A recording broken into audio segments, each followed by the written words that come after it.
one more. The Apple Cup, Friday on Fox, 12:30 Pacific. Washington is 6 in Pullman, 64 the total. Biggest Apple Cup ever. The winner of this game goes to the Pac-12 championship game. Washington definitely still alive.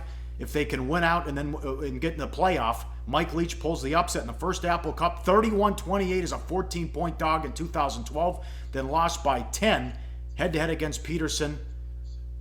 Laying 3.5, won 31-13. And then what happened? Just a total rout last year. And Washington was the chalk in 2014. Yes. Washington minus 3.5, Washington minus 7.5. So it's been Chris Peterson pretty much dominating those first two meetings head-to-heads against Mike Leach. Winning by 18 is 3.5 point chalk. Winning by 35 as 7.5 point chalk. Leach coaches the passing game. Peterson coaches the whole team. But when you look at Washington State for the season, they're not just a passing team. And that's the image that we have about Washington State. We've had it for years. Not this year. They have a good running game. They have a good defense. That's why they are where they are. But forget about all the other stuff. This game going to be fun to watch and maybe fun to bet on with one of the best quarterback battles of the season, Paulie. You know what we got with Browning and Falk, too.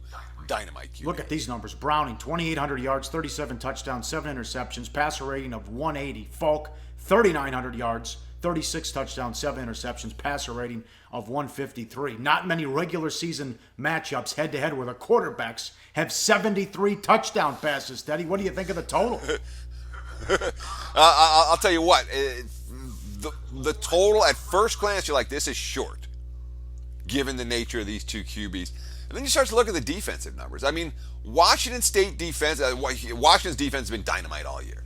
Really has. And it's an elite level defense, strong secondary, and a pass rush to go along with it, which is probably a bugaboo for the Cougs in that regard. They'd rather have a team that can stop the run better than they can stop the pass. That's not the Washington Huskies. Their pass defense is tremendous. But when you start talking about two QBs that are going to be chucking the ball all over the field, let's check that weather. Still a little bit early to look at the Friday weather forecast, but be aware this time of year in Seattle, there's often conditions that you want to be aware of before getting involved with any wager on the total. Hey guys, for the full video, go to sbrpicks.com. Research before you bet. Be sure to check out SBR Picks for the best game predictions, breakdowns, and much, much more.